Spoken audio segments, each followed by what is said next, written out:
Body movement is a fundamental component of human health, evolution, and development. Like many other mammals, humans are made to move, hunt, and run away from predators. But at the same time, humans are also evolved to conserve energy through limiting movement when the opportunity is available. Physical activity is defined here as any type of body movement that uses up energy. Opportunities for physical activity in the modern world are becoming less all the time. The modern world offers an environment where there are ample opportunities to conserve energy. Cars are the dominant mode of transportation. Most jobs are office-based, and there are unlimited temptations for sedentary forms of recreation, such as tablets, computers, TV, and video games. Only about half of the adult population in Australia meet the core physical activity guideline that is set to 2.5 hours of moderate to vigorous physical activity a week. And less than 2 in 10 adults meet the full guideline that also includes participation in strength exercise. In other words, the modern world has removed the need to move in our daily life. Instead, we try to compensate through designer movement, such as sports and gym-based activities known as exercise. However, the number of people exercising in the population is disappointingly low because of time, cost, physical conditioning, and skill barriers.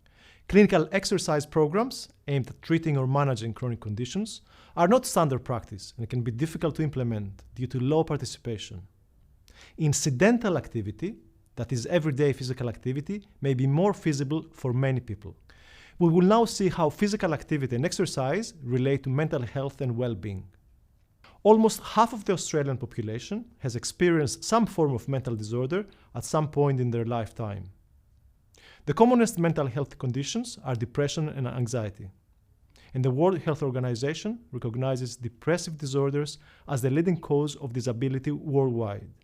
Additionally, developing and implementing physical activity and exercise interventions in these population groups is a big challenge because of the existence of multiple physical comorbidities that may limit capacity to exercise, and the relatively low priority assigned to a healthy lifestyle by these population groups.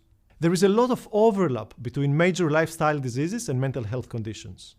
For example, between 31 and 45% of patients with coronary artery disease suffer from clinical depression, while people with cardiovascular disease in general are 2 to 3 times more likely to develop depression compared with a general population.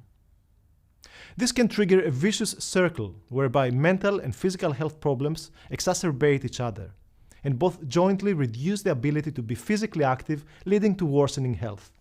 Physical activity is recommended as an evidence-based treatment for depression by health authorities. Several systematic reviews have highlighted the potential of physical activity for the treatment of mild to moderate depression. The value of exercise for more severe forms of depression is less clear, perhaps due to the chicken and egg effect, where depression causes reduced motivation for activity and less activity makes the depression worse. For mental health as well as physical health conditions, an ounce of prevention worth a pound of cure. It is far more cost-effective to prevent the onset of disease rather than seeking to cure them. It is not clear what types of exercise and physical activity are most effective. Most studies have tested aerobic types like walking and running, and fewer studies have tested resistance training or activities like yoga and Tai Chi. All types seem to work reasonably well. The ideal type of physical activity is perhaps less important than the long-term participation in physical activity.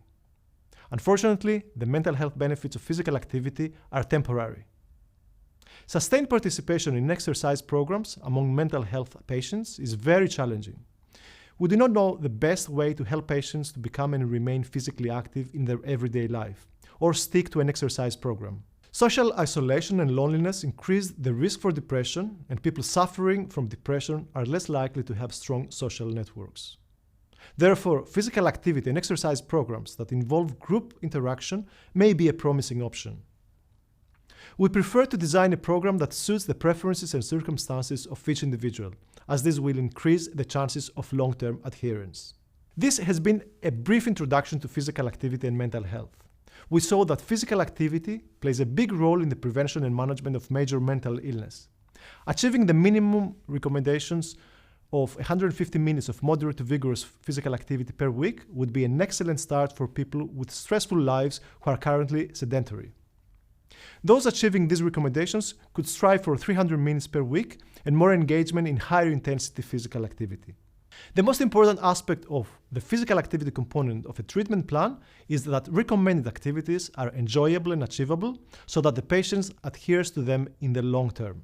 If moderate intensity activity is not an option, light incidental activity can also be beneficial.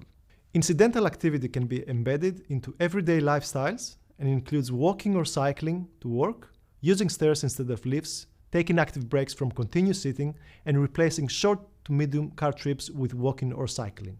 For established depression, deliberate scheduling of everyday activities like walking to the shops and doing outdoor errands are encouraged for overcoming lack of motivation and fatigue that often come with depression.